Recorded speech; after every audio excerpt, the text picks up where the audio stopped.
Thanks so much for being here. How are we doing today? My pleasure. Yeah. Well, as we kind of talked about, as a few of these other videos out there, people want to know. They want to hear your story. What happened with your property? Why'd you get into yurts? What's the experience been? So I'd love maybe to hear just a little backstory, like what is Treebones Resort? Where is it? And kind of how did you get into the business? Well, Treebones Resort is an eco resort in Big Sur, California, and it's that's right on the Central Coast, California. We're on a bluff property, about 11 acres, overlooking the ocean. My wife and I didn't set out to be hoteliers, but that's what we are now. But Yeah. back in 1987, we bought this piece of property in Big Sur.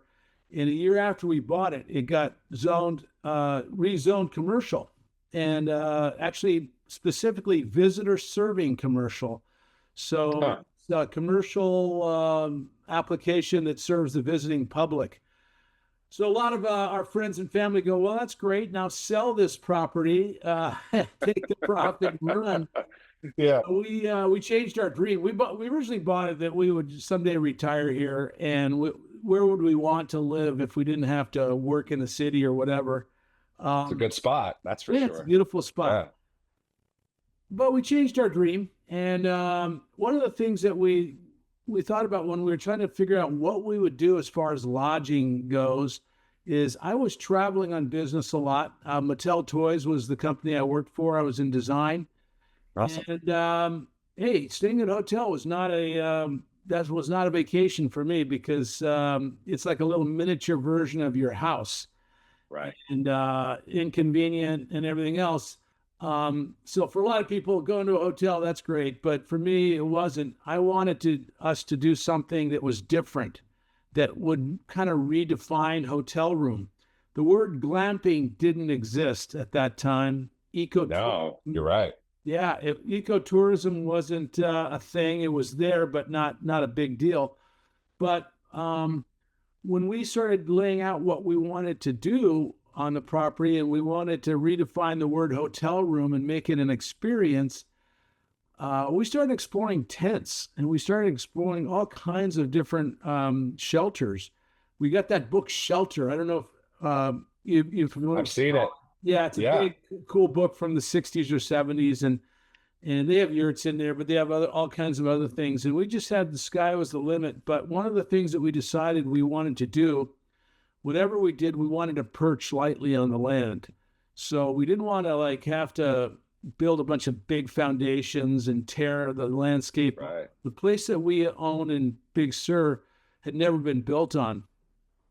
Not where we're building in the lower flat area where kind of where our parking lot is. They did build on it. They had a lumber mill there, and that's where the word tree bones came from, because the guy was Patrick Cassidy. He'd drag all these logs down from the forest, and they'd sit under the sun, and the ocean air turned them all white. And so Yeah. locals called the place Tree Bones. But other than that, there was nothing ever built there, and we wanted to keep it pristine. And so we were thinking perching lightly is like the animals do, where they build their homes in the tree. They don't cut the tree down; they just build it in the tree. And and if they were to leave, if that nest was to go away or that animal home was to go away, you'd never know it was there. It was perched lightly. So the yurts ended up being one of the options that we looked at. My parents actually stayed, they were RVers, and they stayed in Oregon, I think by Bandon. It might have been the Bandon one. Okay. And there were Pacific Yurts there. They were kind of rustic and, like plywood floors and bunk beds. But they showed me some pictures of it, and I went out and looked at them. And I thought that it was perfect. It was the tent. The round shape really appealed to me because, there's no reason why you have to live in a square home. Almost every Right. indigenous person in the world lives in a round home. Teepees, igloos, wickiups, whatever they are. Even the Esalen Indians from Big Sur, the Selenian Indians, they lived in round little dome homes. So round was beautiful. It made it feel different. It made it feel airy because all the support was on the outside walls. And Right. yeah, we fell in love with the yurts. We bought one yurt from Pacific Yurts, and we set it up as a test yurt. And our kids were the first ones to want to stay overnight there, and they gravitated away from the RV and into the yurt. And we really kind of spent years kind of refining what we would do in there, but we decided yurts were going to be what we would start with our resort. And Well, it's fantastic. one Yeah. thing I will say is Pacific Yurts treated me just as good when I bought one yurt as when I came back in and bought 16. Same customer service, good customer service either way. So Appreciate the shout out there. That is it's like one of our core pillars for sure. it is Yeah. true because when you're buying something that your next door neighbor doesn't know anything about, or your contractor down the street's never seen one or doesn't know how to put it together, you have a lot of questions and you want to know how to do it. And that was always lots of skilled answers. And one thing I've loved about the yurts ever since we've been in business is all the parts fit. So a yurt that we bought 22 years ago and stuck up, the new, roof for it fits. And Right. that's an important thing because if they're changing sizes all over the place, and things don't fit, it can be very frustrating. But that's it's been a good experience for us. Anyway, kind of got off the track, but that's how we got started. No, I love that. And that's, again, definitely the point of this conversation is to hear all the ins and outs. Because that's, I mean, a few points. First, thanks for telling us about Treebones, because I have had that question since I first heard about you all. Like, where did that come from? But the minute you said, logs out in the sun on the coast, I used to live on the Oregon coast, and yeah, it's beautiful. But once you see that, you know exactly what you're talking about. So it's really cool that you held on to the history there. That's something I see it with a lot of our glamping or camping or resort type clients is, you have the option to level out the land. It's your land. As long as you don't have any environmental like stipulations, protections, you can do what you want. But I'd say if you're leaning towards the glamping, the ecotourism, nobody wants to just be surrounded by pavement again. To your point, you wanted to get out of the city, do something different. So I just love that. And in terms of I want to just, put a point out there, maybe just for the general public, like over 47 years since we've been in business, our product has evolved. Doors got taller, walls got taller, but it's crazy. The customer records we keep are deep. And that's kind of another pillar under that customer service is, if you bought yesterday or 20 years ago, we're going to service the yurt you have. And so I think that's such a big thing where it's interesting in the glamping space. I'm new to it myself, a few years now, but historically looking back and seeing what's happened over the last 5, 10, 15, 20 years, there've been a lot of companies that have popped up, disappeared. That's in any industry. But it's really cool. So thank you for saying that. Cause we definitely say it to our clients of like, no, we'll be here for another 40. Don't worry. Like when you need help, if you need help, we're here. So that's really awesome. That's great. So maybe I'd love to know, like, a further evolution. So starting with retirement property, going, all right, eco or changing the look and feel of a hotel, essentially you're kind of a founder for the eco resorts in a way, part of that change. And then when do you feel like that switch occurred, like on the property, or was it when you hit a certain amount of units where you went, okay, this is no longer just a yurt rental or a tent rental or whatever, the different structures, but where you went, we are a resort? Because I see that with a lot of clients where they're trying to define, is it we just call ourselves an eco resort because we're outside, or is it we have to have a restaurant, spa services? Like, where was that line for you? Well, it was interesting because we didn't get a chance to sneak up and buy. We did buy one yurt as a test, but when we got our permits, it took 5 years to get these permits, even though we were zoned for what we were doing. And it was a lot of money, but they insisted that we build everything at once. So we had to put all the yurts in And we also had to put all the permanent structures in. So we have like a lodge building where we have our restaurant and our check-in and stuff like that. And we also have a lot of employee housing because there is no there's no rentals in Big Sur. Right. There's nothing right. Yeah. You can't come here and buy a house and then work at a hotel. So we have employee housing on site. So all that stuff had to be built all at once. We also had to build all the infrastructure. So we had to put we don't have any utilities here, not power, Right. water, sewer, all that stuff had to be created. And so we had to build the whole thing at once.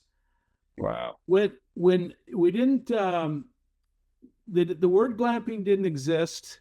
We had to kind of define what we were trying to do. And so we had a little pamphlet that sort of said, you can be really comfortable in your bed and you'll be warm in your yurt, but you'll be able to hear animals outside. You'll be able to feel like you're in touch with nature, trying to describe basically what glamping was without the word.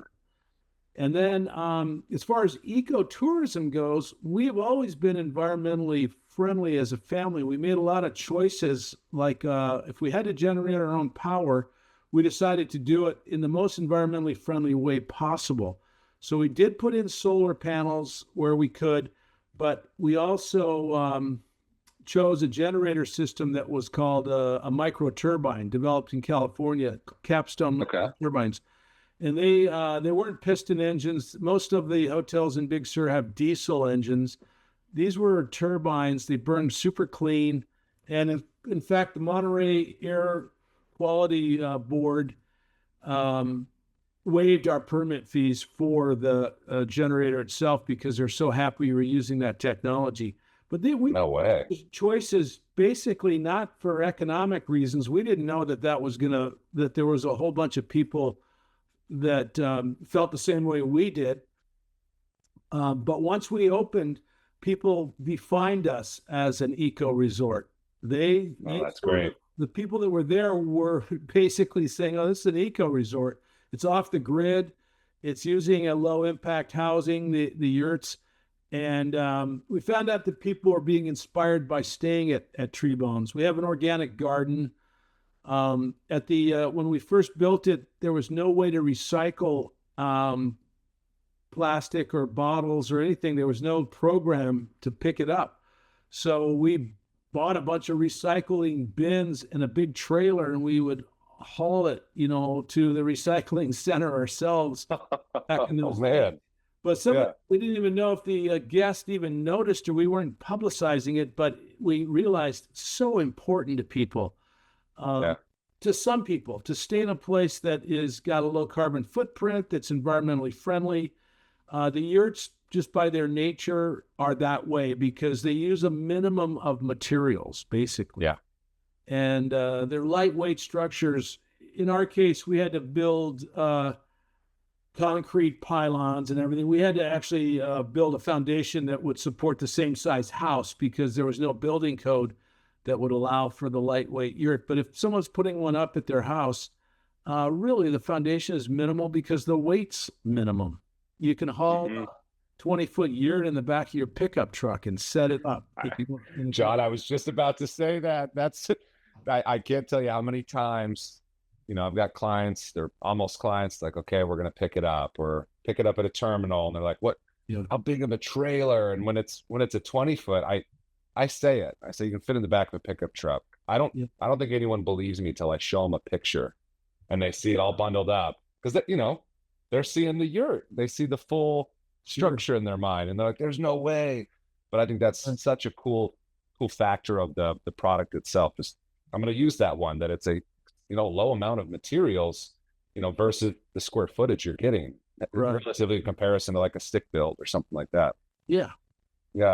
So all right, zoom in. Let's talk about like where you are today, because you've got yurts. We know that, but everyone should go check out their website. Is it treebonesresort.com or treebones.com? Treebones.com. Yeah. Treebones.com. So go check it out. Actually hit either one, Treebones or Treebones Resort. But Treebones.com is easier to remember.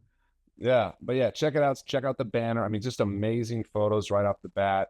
You can see like you're on the bluff, but You've got another, like you have yurts, and we'll talk about those for sure. But what is that long tent thing that That's looks? I don't know what you call it. It's beautiful. It's very cool. Yeah, it's we have a structure called the autonomous tent, and it was developed by a gentleman named Phil Parr, and he came to us. He sent me a digital photo of this thing, and um, came to us 10 years ago, and we experimented with it. We put up one, and it was immediately successful for the same reason that the yurts were successful. People do want to stay in something that they haven't stayed in before. Right. Right. It sounds weird, but the shape, the interior shape of something is incredible for the feeling it gives you. If you're used to being in a rectangular or square building and you go to Right. something that's curvilinear and or round like a yurt or curvilinear like a autonomous tent, you feel different. It's a new experience. The light comes in from all directions. In California, we don't really have to insulate it as much as we do elsewhere. Um, so yeah, that it was immediate. It was immediately popular. In the same ways that the yurts were immediately popular, there was this thing. I'm a product designer. I said I worked at Mattel in product design, Yeah. but there's a concept that I call pent up demand, and that's when something didn't exist. The best example of that's the iPhone, for instance. We didn't carry computers around with us in our pockets. Uh, the iPhone, the phone that also had the ability to search the internet and do all these Yeah. things, to do emails and all that, that didn't exist. And they were creeping up on it with Blackberries and things like that, but nothing like the iPhone existed. But the moment it came out, it was a huge hit because it's called pent up demand. It was people were Mm, waiting for I something, like that term. and Yeah. they didn't know it was impossible, but people were waiting for Treebones in Big Sur. They were waiting for something that wasn't a motel or wasn't a regular hotel that they could just gravitate to, and it was pent up demand. And so that's what happened with us. And when we also introduced the autonomous tent, well, we have some other things like we have a tree house developed by Pete Nelson, and we have a human nest. A I guy, saw a picture of it. Yeah. artist named Jason Fan wove this human nest. Well, people love those too, because they are unique experiences, and they've been waiting for something that is totally different. And so that's kind of where those other structures succeed. That's so cool. And that's a great term. And I mean, yeah, iPhone's a good example. And I think there's plenty of others that anybody could look at and say, wow, that just skyrocketed. It broke trends. Like it broke normal reports of how many units sold because people wanted it. They didn't know they needed it. Exactly.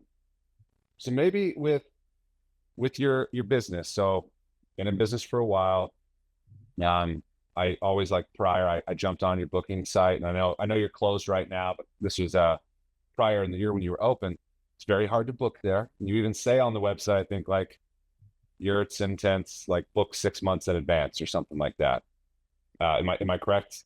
Yeah. Yeah, no, we usually it's been a little different the last 3 years because the road Highway 1 is actually closed in one direction. So 12 miles Oh, north of us, you can't even get through. So people from San Francisco and north of Monterey, they have to kind of come around the mountain. It adds another hour, hour and a half to their trip. mm, And a lot of people still do it, but it has cut into our business the last 3 years. So there has been some availability, but in a normal year, we are over 90% occupied for the whole year. So 98. And how many units in total we across have all 16 structures? yurts, and then we have a tree house and 2 autonomous tents. So Wow, total 19. 98's amazing. Yeah. And what was the evolution of occupancy? Like, I guess I'm curious because especially with 20 plus years of business, like your marketing strategy has drastically changed because how people receive information has drastically changed. You referenced the iPhone. So, I mean, what was the evolution for you kind of going on, and what were some of the learnings? And then how do you maintain that 98? Like, how does that happen today? It's not 98, not it's 90%. Or 90, 90, I'm sorry, 90%. 90%. Yeah. Still damn good, John. Still 98 good. pretty 98 yes. Yeah. But yeah, so well, that's a great question because it kind of got us off guard. What happened for us was we opened in 2004, but we opened in November of 2004. So that was Yeah. 21 years ago, but we opened in the middle of the fall, right before winter. And we kind of Yeah. that as a soft opening, partly because that's when we were done. We were finished, it was built, and we got our occupancy approval. And so then we were open. So we hired two people, a front desk person and a maintenance guy. Okay. We laugh because now we have 31 people, same basic size resort, but 31 people that work for us full time. So we opened in November. In December, and a few people were finding us through the website and things. And then what really was a blessing to us was we had an article that came out in the LA Times. A writer named Craig Nakano was a travel writer, and he came and stayed in December. And he called it his new favorite place on the Central Coast. Wow. There you go. We look back on it, our dinners were not extraordinary, and our breakfasts weren't extraordinary. We weren't ready. We were just opening and just getting ready. But the setting, the yurt, the deck, the whole concept, the way he looked at it, he says, this is my new favorite place on the Central Coast. And he wrote an article with colored photos in the Los Angeles Times, and it got picked up all over the world, really. Saudi Arabia. Wow. That's going to get some attention. Yeah. In the winter of 2005, basically, when that article came out, I came to visit our resort, and the whole lodge was full of people from New York City. And you could hear their accents, and they were all talking. And I said, what brought you here? And Yeah. How the heck did you get here? People said, well, we were they all had the same story. We're riding the subway in an ice storm in New York City. And on the subway picture, they even showed me the subway newspaper. It had a picture of Treebones Resort and had that article. And so they said, I want to be there. And you can't think of a place different than Manhattan.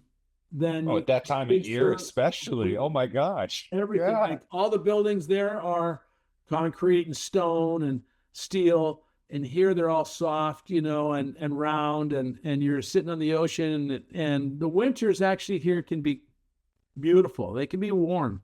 We have some of our warmest days in the winter, and we have some of the most horrific rainy days with wind in the winter too. But they were sitting there having some great weather, enjoying themselves, and they had picked it up in the subway newspaper. Well, we were in a hurry to staff up and bring people in, and other articles got written one after another. Sunset Magazine. So it wasn't the internet at the beginning. It was right. Magazines, someone reading it in the dental office or on the subway or whatever, and people just started coming. And that first year, in about 3 months, as we started getting to spring and summer, we were already packed and full. And we're hiring all these people that, had to be trained. And it was tough. My wife, Corrine, learned very quickly how to write standard operating procedures, how to train people, how to do all the human resources part. I had to get going on the operations end of things, and I still had my job at Mattel, but it just took off. Yeah, forced operations. You had to figure it out. Yeah. Right. I'd say less than 6 months after we opened, we were at that 90% occupancy rate and fully staffed and going. And we still had to change a lot of things that we were doing because I think one of the main things was the food service, and we just really listened very carefully to our guests and who they were. And our main guest uh, didn't really want barbecue per se. I love barbecue. I love Heck meat. yeah. Heck Yeah, yeah. I love it. But what they wanted was they wanted higher end kind of meal, um, something that was organically grown if possible, and we have an organic garden, but also I guess you'd call it California cuisine. So it's Mhm. international in a way, but it's really clean and higher priced. They were Yeah. asking for it, and also our breakfast. People said, "Hey, I love a waffle, but waffles are something you get at Best Western." Right. You know, Right. Up your game a little bit, you John. need frittatas. You need these other kinds of homemade granolas and things like that.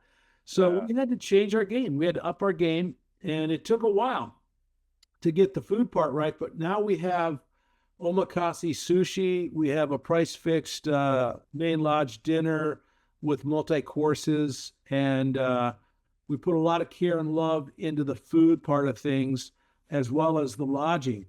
Um, the yurts are still simply decorated, but they are, you know, we've kept them refurbished and fresh looking all the time. We're always buying new liners, new skins, new roofs, and stuff like that, just to keep them looking as new as possible. And Well, that's a good, I'm sorry to interrupt, but good question there.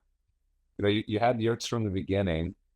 Look at 20 years here. Like, and I think I know the answer here, but structurally, have you had to do anything to the structure of the yurt? And then maybe on average, how often are you replacing the outside covers? Because you've got, you know, all of our clients all across the world, different climates, but you are right. on the coast. I mean, you mentioned the heavy rains and Yeah. winds, so they're going to get a different wear and tear than somebody in the backyard in suburbia and Well, in Idaho or something.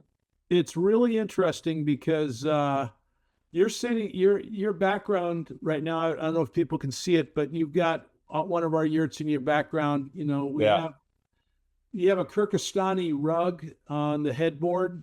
That Kyrgyzstan is a place that still has yurts. That's where they live.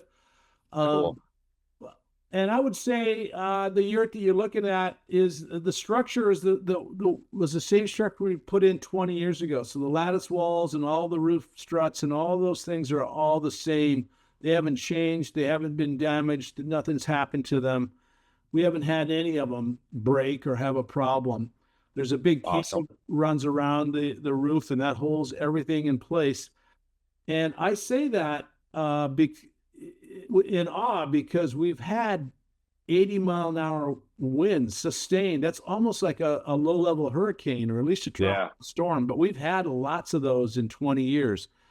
And we've had the worst thing we've had is we've had some seams break on a couple of roofs when we had the worst atmospheric storm you can imagine. But that was mainly because they were already aged and were ready to be replaced. But what we tend to do is we replace skins and roofs, not so much because they're failing, but when they start looking old, like the That's fair. trees have Yeah. dropped sap on the roof and it's starting to look a little old. And I wouldn't probably do this in my own house as much as when people are visiting us for the first time. They want to look like they're staying in something that looks new. So if it's faded or if it's got stains on the roof or from trees, we usually put that on the list and we replace that. As soon as we get a chance. Um, the liners inside also can be replaced and the insulation and stuff like that. So the inside walls always look fresh and new. But I would say that we didn't have to do anything for the first, say, 5 years. Then after that, maybe every year we do between 1 and 3 roofs or skins or something like that. We'll do something amongst all of our yurts Hmm. just to freshen them up. And No, it's great. I will say that we've had some huge atmospheric rivers here in the last few years, and we had one really bad event, and we were urgently needing to get two new roofs. And I would say that, Pacific Yurts, things are on you order them, and you have to wait to have them made, custom made. Right. But Pacific Yurts moved heaven and earth to make us two new roofs right away because they knew we needed them. We had expensive furniture and things that were being damaged if we didn't get that replaced quickly. And as they were making them, I sent one of my guys in a truck from California to Oregon to go to Cottage Grove to pick them up. And they were finished just as he arrived. They put two of them in the back of his truck. And he said, "No time to talk," turned around and came up. Gotta go. We had those things replaced in record time. It was amazing. And I always tell, the guys at Pacific Yurts, I'm never going to ever call you and pretend like I have an emergency unless I really have an emergency. And that's the only time I said, I got to get this. I got to get it right away. It's the real deal. Yeah. Yeah. So I don't know how they did it, but they figured it out and they did it. So, yeah, I could speak to it a little bit, with any, because I appreciate you saying that. We, definitely had that scenario with like you or other clients where, yeah, it's not just like, hey, this sucks. I need help.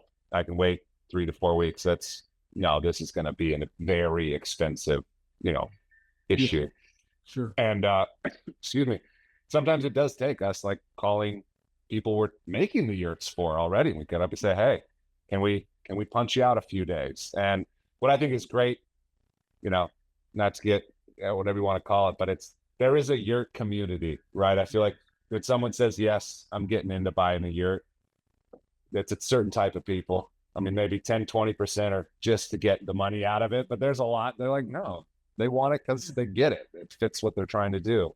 So there's flexibility across the board. Yeah, well, the flexibility was very much appreciated by myself for sure. I bet. It's interesting because we are in the guest service business, so we have 10,000 clients a year at Treebones. Wow. And we have to treat them all individually, and we take a lot of care and love in making sure that they feel welcome here.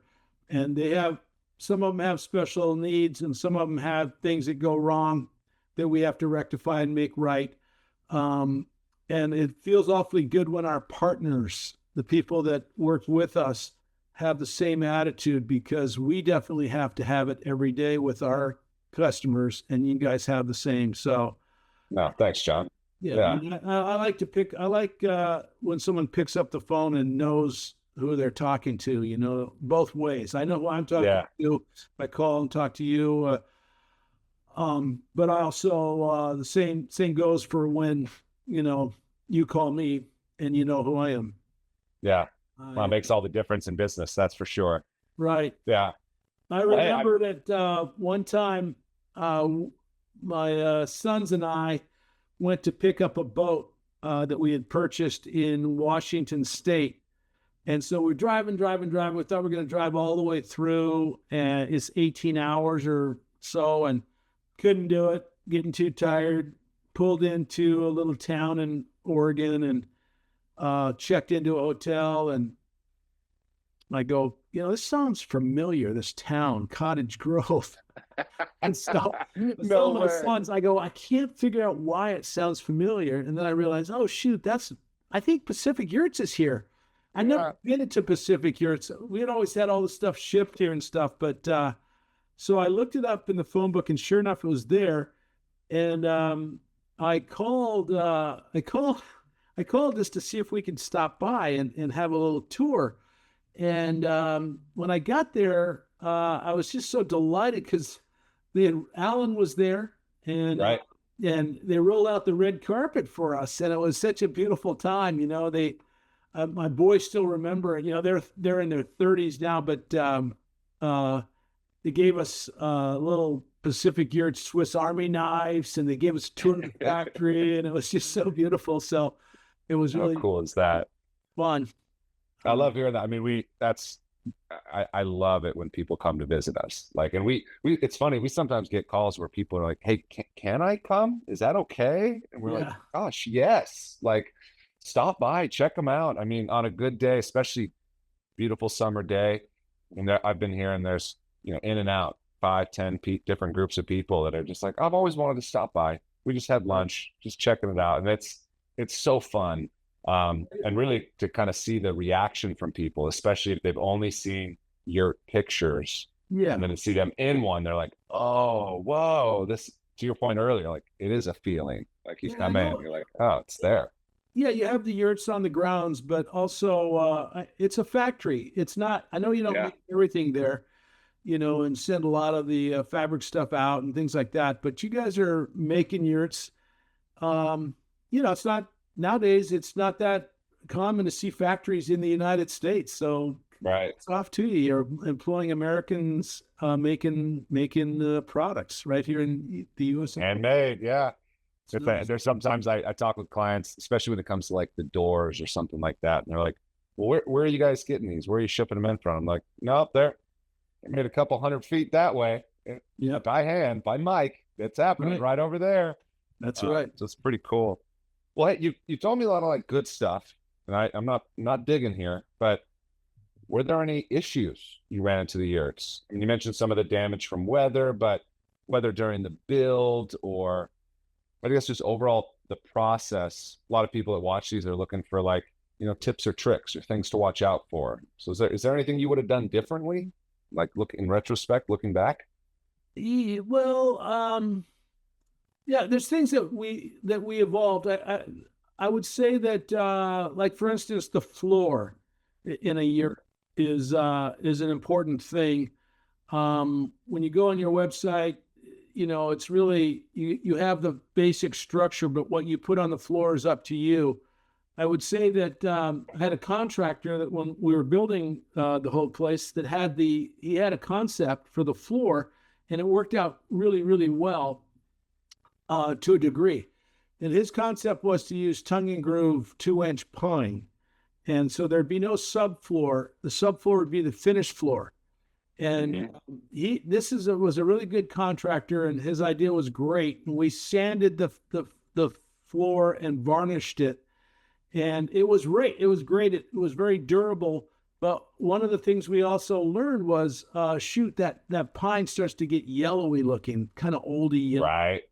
And so the first thing that my wife Corrine decided was let's put vinyl plank on top of this floor.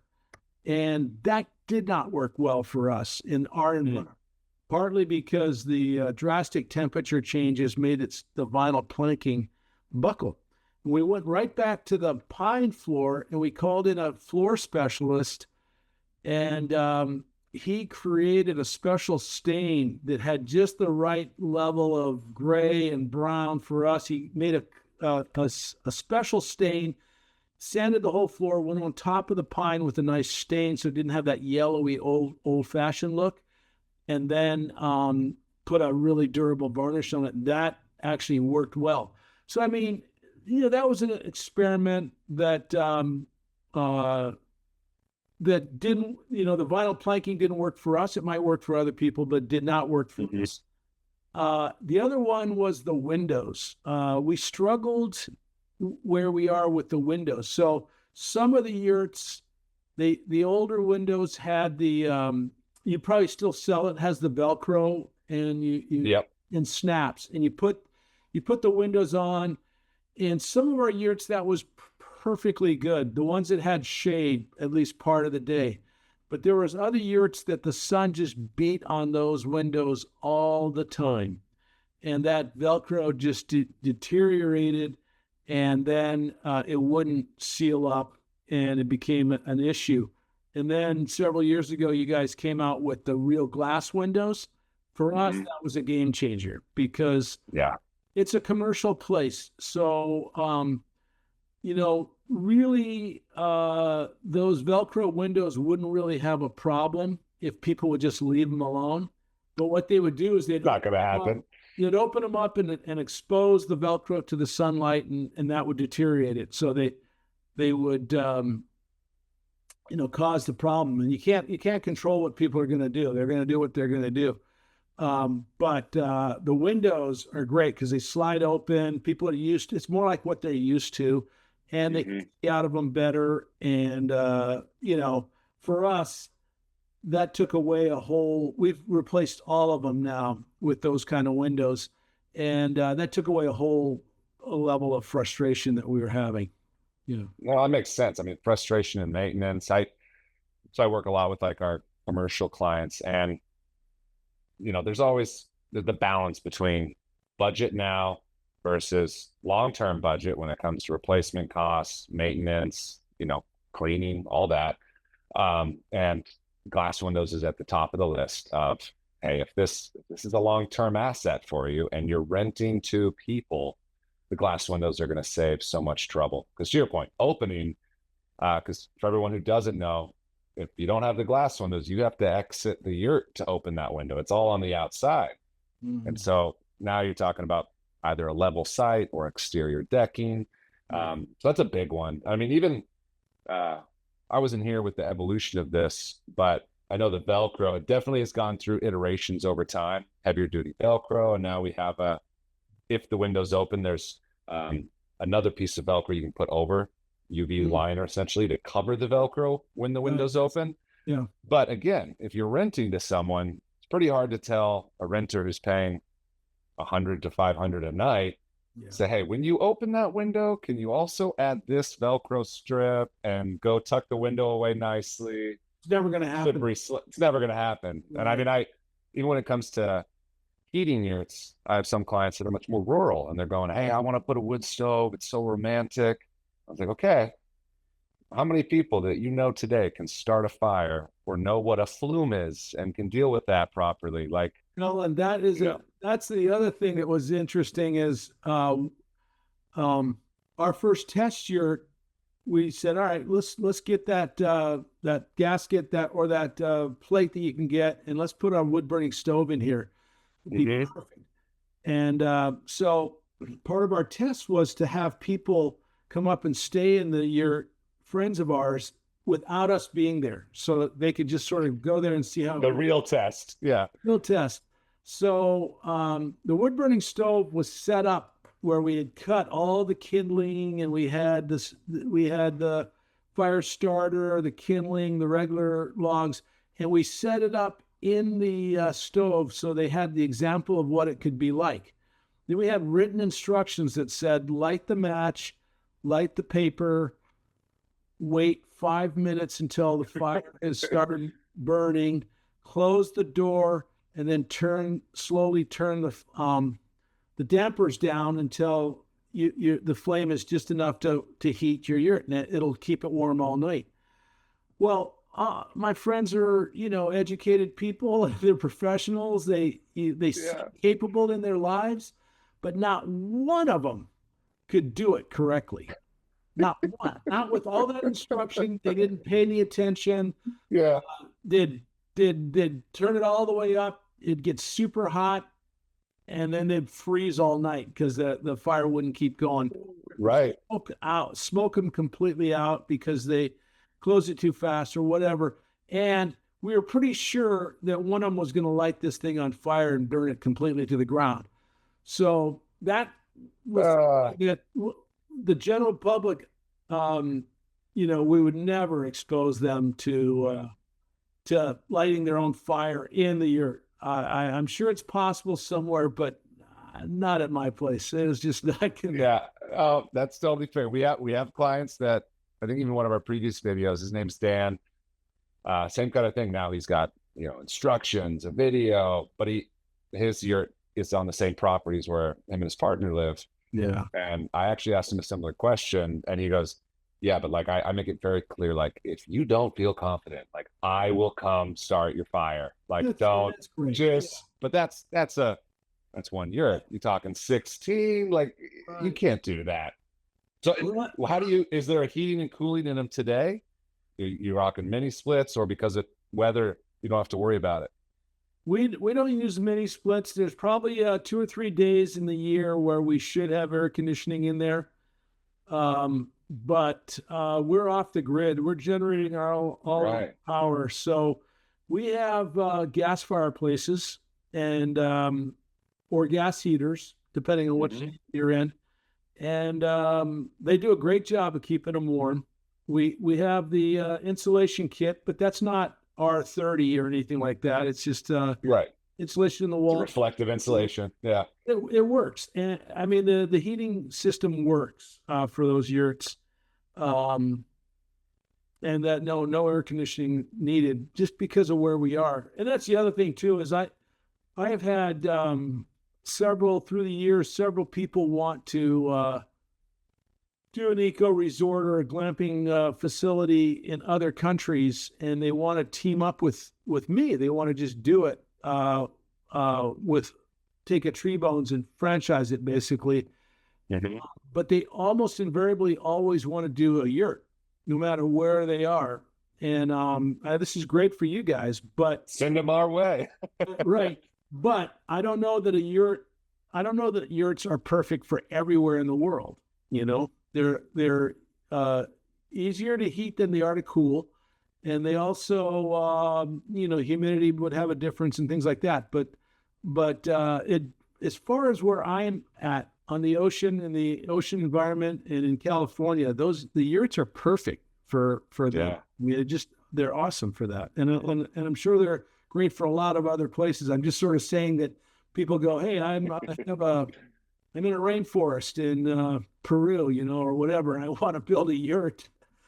Yeah. Maybe, but Well, maybe not. I don't know. I mean, that's fair. It comes with yurts, structures, just any business model in general, right? It's like there is a reason Treebones has been so successful. I'm not going to put it all on Pacific Yurts, but it's you looked at your community, the property, the space, and said, okay, what fits? What makes the most sense? Oh, I love that. Right. Well, tell me, I guess that sparked one last question. I know I've kept you a little long here, but like, what is next? You know, this is going to be on YouTube in public, so no secrets you don't want to share. But No. in terms of, yeah, are you going to try to franchise? Are you on the property? Is there room for expansion? Is it, hey, you've done it for 20 years, you're killing it. Let's ride this until we're done. I can honestly say I'm not going to franchise it, but what I'm delighted to announce is that my kids, my four grown children, are participating in the next phase of Treebones. Awesome. I'm still here. I'm in my office at Treebones, and I'm still working, but I'm really spending my time delegating it off to the next generation. And what they decide to do is different than what I would decide to do. I'm 67, so I still am healthy and I still have a lot of life left in me. But starting something today that might take 20 years, 10 to 20 years to get fully operational is not a wise choice of my time right now. I need to I have grandkids that need me. I need to, Oh, yeah. I have giant fishing trips I like to go on, things like that. So what I would say is that there's a lot of opportunities, and I have some smart kids that work for me. They're not kids anymore, but my children work here, and also other people that we've hired. Our chef for the restaurant, our sushi chef, our general manager Jenna. These are all really competent, smart people, and they may very well decide that there's an opportunity to franchise or to expand or do something. I know that Big Sur and Monterey County in general are very difficult places to build and get permits. Yeah. There is a general concept, like with the California Coastal Commission, that they realize that there's not enough lodging on the coast of California, and especially not in Big Sur, for the number of people that would love to stay here. And there isn't, because it's been so restrictive. So there may be an opportunity to expand Treebones. We haven't really addressed it right yet, but right now we're still working on perfecting everything we have here, even though we've been open for 20 years. We Right. People that love Treebones and come back all the time, they beg us don't change it, Right. don't Don't mess commercialize this it, don't up. whatever.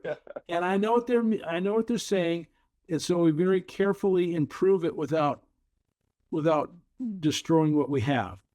So it is a resort, and as a resort, you want people to feel like they can come here and do everything they need right here Right. without having to leave. So they have to have great meals.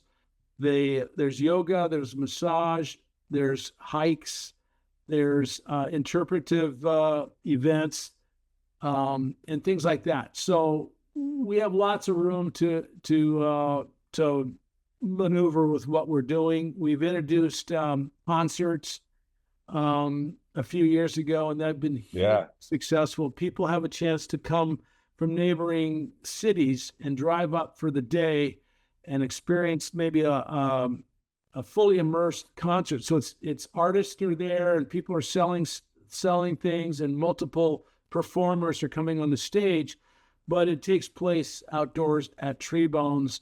So cool. They get to experience Big Sur, which is it's interesting because you could be in the little town of Cambria that's 45 minutes away from here, but it's 100% in every way, shape, and form different than Big Sur is. And so for a 45-minute drive, you're in a different world. And